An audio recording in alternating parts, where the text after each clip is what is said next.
ดีพี่น้อง ไก่ไทยเล่าต่างประเทศต่างแดนทุกหม่องทุกบอนออกให้ออกหน้าคือเก้าไม่ได้ก็ได้แม่ปล่อยคำดูมาชมเขากำลังออกห่วงนี่ก็ต้นมักลีนไม้ บ้านคอยเอิญมักลีนไม้ลีนฟ้า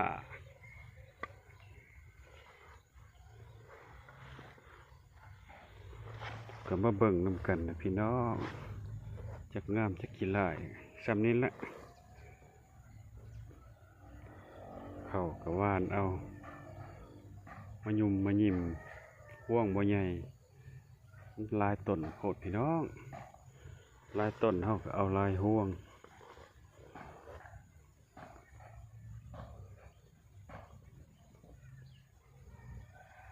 เป็นปีทำทำออกที่ได้ว่านเขาแต่ก่อนดำเจ็บหลังปวดแอวแล้วกลมเงยวันนี้ขี้เฮ็ดขี้ข้านได้ป่ะเนี่ยว่านเอาเห็นพี่น้องคนเฮ็ดว่านคนนี้ก็ว่านคนนี้ก็ว่านคนนี้ก็ว่านคนนี้ก็ว่านแข้งคนอีกกี่ได้ซ้ำได้ซูชิกันแล้วเนาะพี่น้องเนาะให้หนึ่ง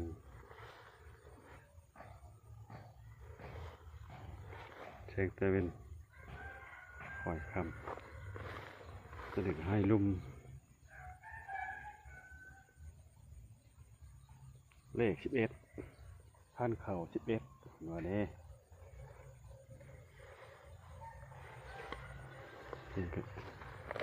โอ้ดินไหม้อีกแล้วนี่ก็ได้ปลูกใส่ขั้นเลย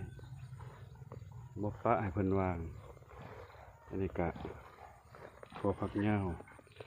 เป็นบางเลยมีพี่พี่น้องบ่คล้องละเตรียมมายามแล้วพี่น้องนี่ก็บักบวบหอม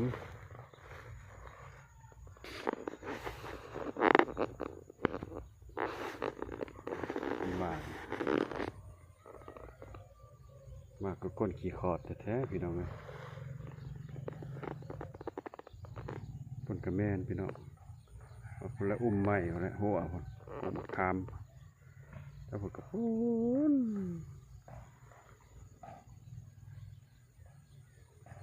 ยังเขียวอยู่เด้อ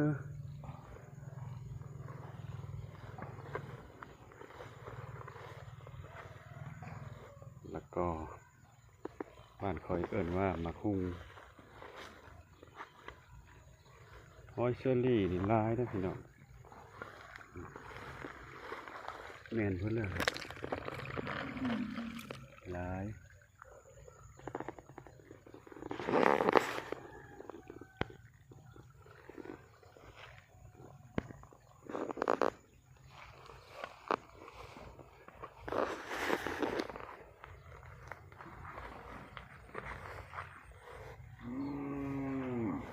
งั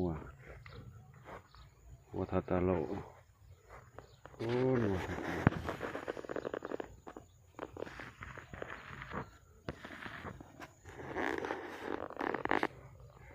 ถ้าเชื่อว่าก็บ่แม่นหน้า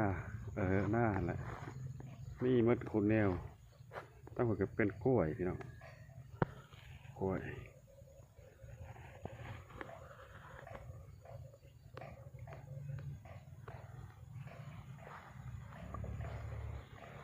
สำนีนะพี่น้องเด้อหอมปากหอมคอหอมมุกขอบใจข